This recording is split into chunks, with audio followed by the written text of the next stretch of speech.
Hey, Tim, I appreciate you joining me today. So before we jump into this, just give me a quick second, introduce yourself and your business for me. Sure thing. Thanks for having me on here today. So Tim Visconti, founder and CEO of a staffing and marketing firm called PeopleLift, based in the Peachtree City, Georgia area.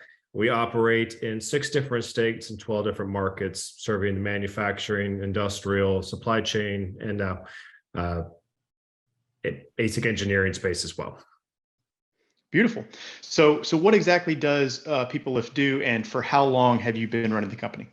Sure. So we founded in 2017. So we just recently celebrated our 5-year anniversary and jumped on to the regional Inc. 5,000 list. So that was a fun little win for us this past week. So you're catching us in a good mood here, right? But what we do specifically is we build high quality talent pipelines. We focus on building awesome content for our candidates to consume, building great processes to help our clients work through the talent acquisition process and create a positive experience from brand unaware till your first day.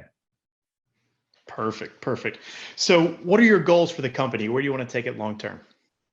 Well, you're asking me, I'm Italian, so it's always going to be more, right? But for this particular year, we're looking to continue our breakneck pace of doubling our size every year for the past 3 years. So that includes both in headcount and revenue.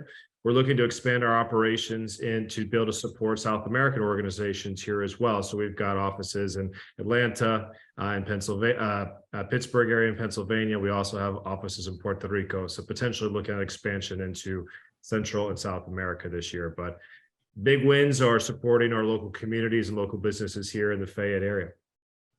Beautiful. So helping lots of different markets there. So who exactly is your target client? Who inside those markets are you trying to help?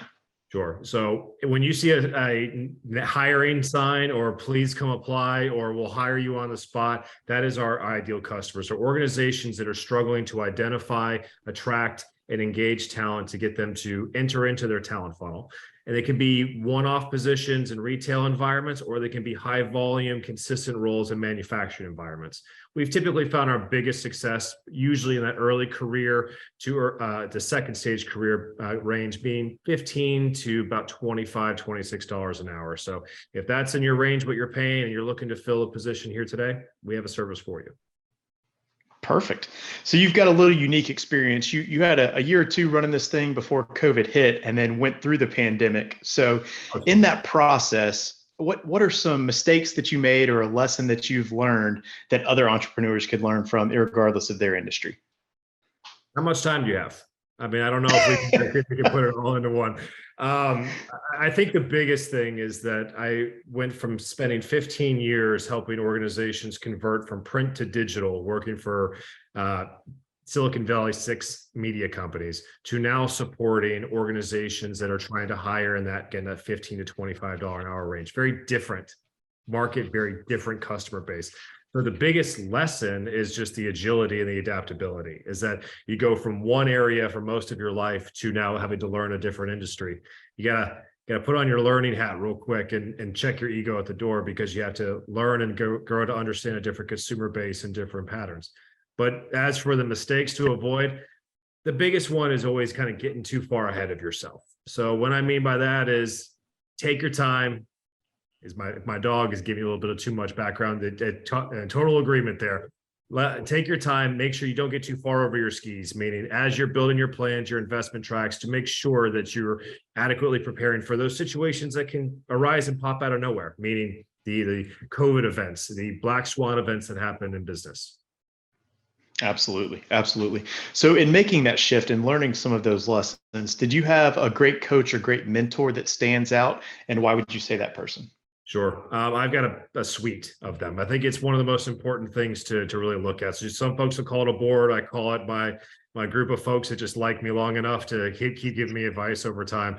But it's been critically important to that evolution of myself as a leader, but then also taking on different challenges, because you just don't know what you're going to face. And having those folks to be able to lean into on those specific problems are critical to your growth. I would argue that they say raising a child takes a village, right? It's the same kind of mentality with an entrepreneur.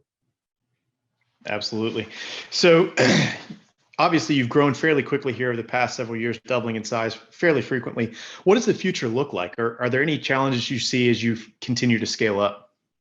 I think the biggest challenges we're facing are the same challenges that everyone's excelling in the marketplace. How to make sure that we position ourselves as the place that you want to work with and the place that you want to grow with as well. Because there's a lot of competing narratives out there. You know, we don't want to work, or we want to do side hustles or do our own individual work, or the layoff narratives that are happening out there. It's a very tough and weird marketplace to get into. So for us, we experience the same thing. But I would say that the future of the PeopleLift brand is really only going to grow one excellent person at a time. We have tremendous processes and a really interesting go-to-market, but we are a people-first business. So the more we're able to hire great people, the faster we'll be able to grow. Absolutely. It always comes down to the team around you and the people you're communicating with. So you touched on it a little bit earlier with some of the lessons that you learned, but if you had to narrow down to one specific piece of advice you would give a new entrepreneur in today's world, what would that be? Just keep going. In March 2020, I thought the business was over. We had seen a catastrophic cut in our client revenue, and everything possible was negative. Like, the charts are just frightening. But 3 months later, we were on a new path that took us to where we're at today. And it's one of those situations where you just got to keep going for as long as you can and keep pushing through, because invariably the challenges are going to happen and you're not going to be prepared for it. And it's probably going to be something you've never encountered before, and you have to be right.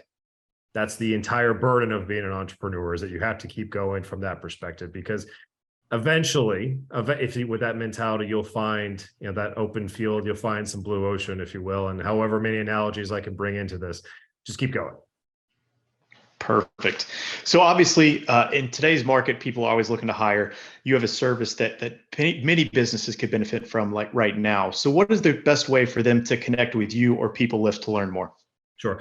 Very simple. PeopleLift.com. And then there's a contact form right there that says start recruiting in the top fold of your page. That brings us right to us. It'll plug right into our systems and we'll get back to you usually within an hour. That's where really quick turnaround time frame from there. Secondary, though, check out our LinkedIn. We have content flying out anywhere, and all of those have links back to the website as well, but www.peoplelift.com. Perfect. And I'll link all that in the description so people can easily find it. So my last question for you today is, what most inspires you moving forward in the business? It goes back to the core concept. Our first word of our name is people. The people that help rebuild or build products here in America, the people that help ship supplies to be able to help connect communities, and the people that help lift the business and all us around. That is what gets us fired up every day. We're our people business. So that inspiration carries us through the tough times, the good times, and keeps us on our trajectory we have going forward. Awesome. Hey, Tim, I really appreciate you joining me and sharing some of your insight today. It was great talking to you. Great chat. Thanks for having me.